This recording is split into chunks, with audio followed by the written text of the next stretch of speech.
جس طرح زبور سے تورات منسوخ ہوئی اور انجیل سے زبور، اسی طرح قرآن مجید کی آمد سے انجیل بھی منسوخ ہو چکی ہے۔ سامعین گرامی قدر، اس سوال کے پیچھے ایک مفروضہ ہے، اور مفروضہ یہ ہے کہ ہر آنے والی کتاب اپنی پہلی کتاب کو منسوخ کرتی ہے، اور عام طور پر دلیل یہ دی جاتی ہے کہ مثلاً ہمارے یہاں پاکستان میں سن 1956 کا، بلکہ اس سے پہلے 1953 کا ایک آئین تھا۔ 1956 کے آئین نے اسے منسوخ کر دیا، پھر اس کے بعد 1974 کا آئین آیا، اس نے پچھلے والے کو منسوخ کر دیا۔ تو اسی طرح سے ہر نیا آئین پچھلے آئین کو منسوخ کرتا رہتا ہے۔ ان کتابوں کے ساتھ بھی یہی حش رہا، لیکن یہ عام طور پر بھول جاتے ہیں لوگ کہ آئین کو آئین منسوخ کرتا ہے، قانون کو قانون منسوخ کرتا ہے، قانون کو غیر قانون منسوخ نہیں کر سکتا، اور آئین کو غیر آئین منسوخ نہیں کر سکتا۔ توریت میں حکم ہیں، احکام ہیں، زبور میں ثنائے باری تعالیٰ ہے، پروردگار کی تعریف و توصیف ہے، تو ظاہر ہے کہ خدا کی تعریف خدا کے احکام کو منسوخ نہیں کر سکتی۔ اگر تھوڑی سی کتاب کے مندرجات سے واقفیت ہوتی کہ توریت میں احکام خداوندی ہیں اور زبور میں تعریف و ثنائے پروردگار ہے، تو ظاہر ہے کہ تعریف حکم کو کیسے منسوخ کرے گی۔ اگر حکم یہ ہے کہ چوری مت کرو اور تعریف یہ ہے کہ اللہ تبارک و تعالی بڑی شان والا ہے، تو آپ یہ بتائیے یہ بات کیسے پہلی بات کو منسوخ کر سکتی ہے؟ کوئی تک بنتی ہی نہیں ہے۔ لوگوں نے بغیر پڑھے بغیر سمجھے ایک اعتراض کر دیا۔ اسی طرح سے انجیل قوانین کا مجموعہ نہیں، اور نہ ہی وہ تعریف و توصیف کا مجموعہ ہے، بلکہ اس میں واقعات بیان کیے گئے ہیں اور عقائد کی تشریح کی گئی ہے۔ ظاہر ہے کہ واقعات پہلے واقعات کو منسوخ نہیں کر سکتے، وہ کسی حکم کو منسوخ نہیں کر سکتے، خدا کی تعریف کو منسوخ نہیں کر سکتے۔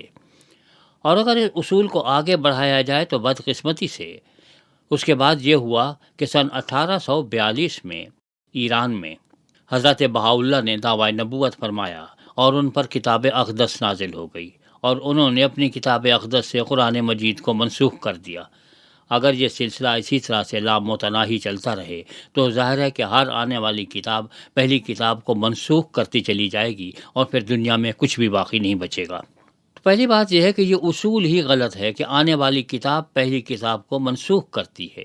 وہ اس کی تشریح کرتی ہے، توضیح کرتی ہے، اس میں اضافہ کرتی ہے، اس کی ایسی باتیں جو پہلے واضح نہیں ہوتی ان کو اور واضح کرتی ہے، اور واقعات بیان کرتی ہے، اور واقعات کو منسوخ نہیں کیا کرتے۔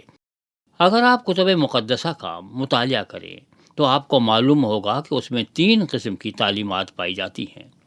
یہ 3 چیزیں مختلف ہیں۔ ایک واقعات ہیں کہ فلاں واقعہ ہوا، اگر وہ واقعہ حضرت موسیٰ علیہ السلام کے زمانے میں ہوا ہے تو بعد میں صدیوں بعد کوئی بھی اس واقعے کو منسوخ نہیں کر سکتا۔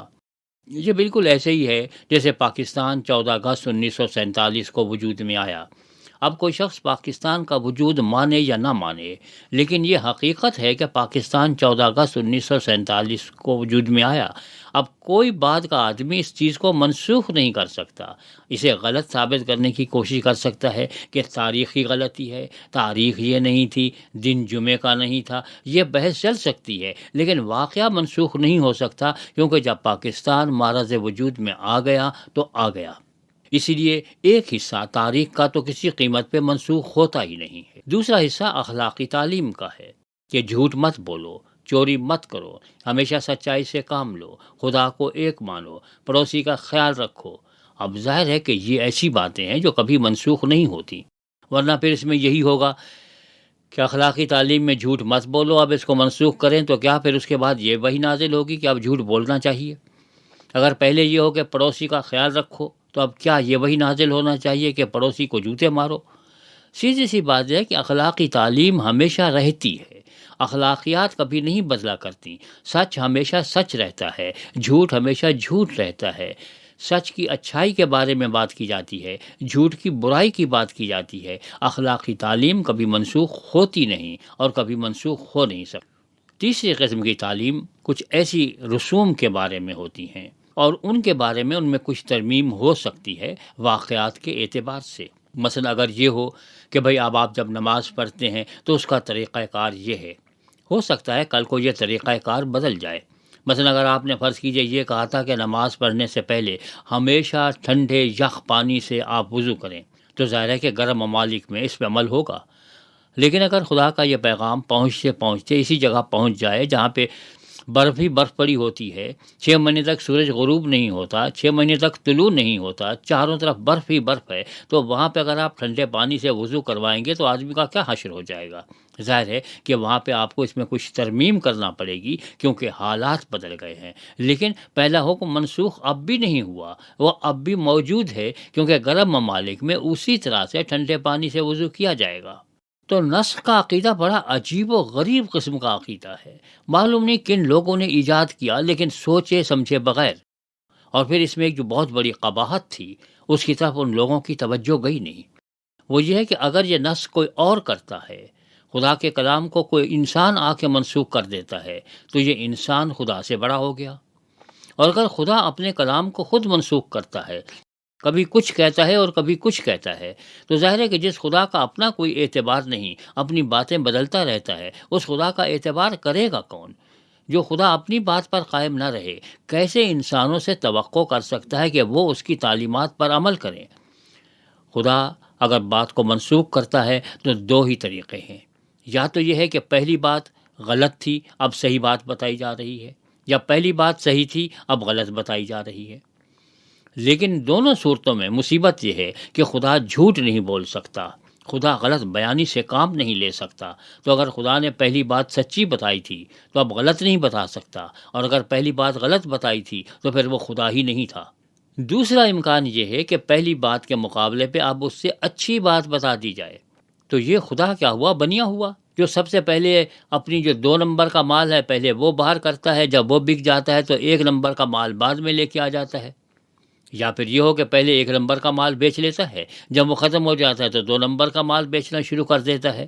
ایسی صورت میں بھی خدا کی بڑی توہین ہوتی ہے، تذلیل ہوتی ہے، اور یہ اس کی بے عزتی ہے کہ اس کے بارے میں یہ کہا جائے کہ وہ کبھی 2 نمبر کا مال پہلے بھیج دیتا ہے یا 2 نمبر کا مال بعد میں بھیج دیتا ہے۔ تو لہٰذا یہ نسخ کا عقیدہ خدا کی توہین ہے، چاہے وہ اپنے پہلے کلام کو منسوخ کر دے یا اسی کلام کو بیٹھا ہوا منسوخ کرتا رہے، دونوں صورتوں میں خدا لا علم ٹھہرتا ہے۔ یعنی یا تو خدا کو معلوم نہیں تھا کہ کل کو کیا حالات ہونے والے ہیں، اس لیے ایسے احکام نازل کر دیے جو بعد میں منسوخ کرنا پڑ گئے، یا اگر وہ جانتا تھا تو پھر اس نے اس قسم کے احکام کیوں نہیں نازل کیے کہ جو دونوں حالات میں لاگو ہو سکتے؟ اس میں ایسی کوئی پریشانی کی بات نہیں تھی۔ ہم بھی یہ دیکھتے ہیں کہ صورتحال کو دیکھتے ہوئے کہ اگر کل کو حالات ایسے ہو جاتے ہیں تو قانون کی زبان ایسی بناتے ہیں کہ جس میں دونوں امکانات رہیں۔ اگر خدا کو لا علم مانا جائے کہ اسے معلوم ہی نہیں تھا کہ کل کو کیا ہونے والا ہے، اور جب وہ کچھ ہو گیا تو بیچارے کو پہلا قول اپنا منسوخ کرنا پڑ گیا، تو لا علم خدا نہیں ہوا کرتا، کیونکہ وہ العلیم ذات ہے، وہ سب کچھ جاننے والی ہے، اسے معلوم ہے کہ کل کیا ہوگا، پرسوں کیا ہوگا، صدیوں بعد کیا ہوگا، لاکھوں برس بعد کیا ہوگا۔ اس لیے اگر یہ عقیدہ مان لیا جائے تو اس سے خدا کی توہین بھی لازم آتی ہے۔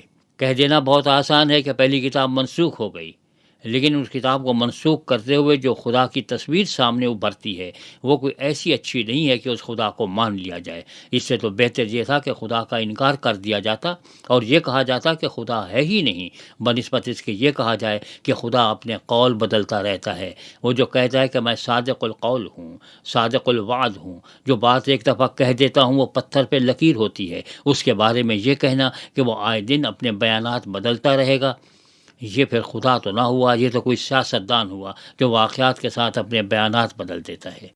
تو ہماری آپ سے گزارش یہ ہے کہ اس قسم کا عقیدہ مت اپنائیے جس سے خدا کی توہین لازم آتی ہو، جس سے خدا کی تذلیل ہوتی ہو، جس سے خدا کی بے عزتی ہوتی ہو، بلکہ خدا کی تعریف اور تمجید کیجیے تو اور ذکر کیجیے اس طرح سے کہ معلوم ہو کہ خدا کل اور آج اور پرسوں ہمیشہ تک وہی ایک ہی خدا ہے جو کبھی بدلتا نہیں، اسی طرح سے چونکہ خود نہیں بدلتا تو اس کا کلام بھی نہیں بدلتا۔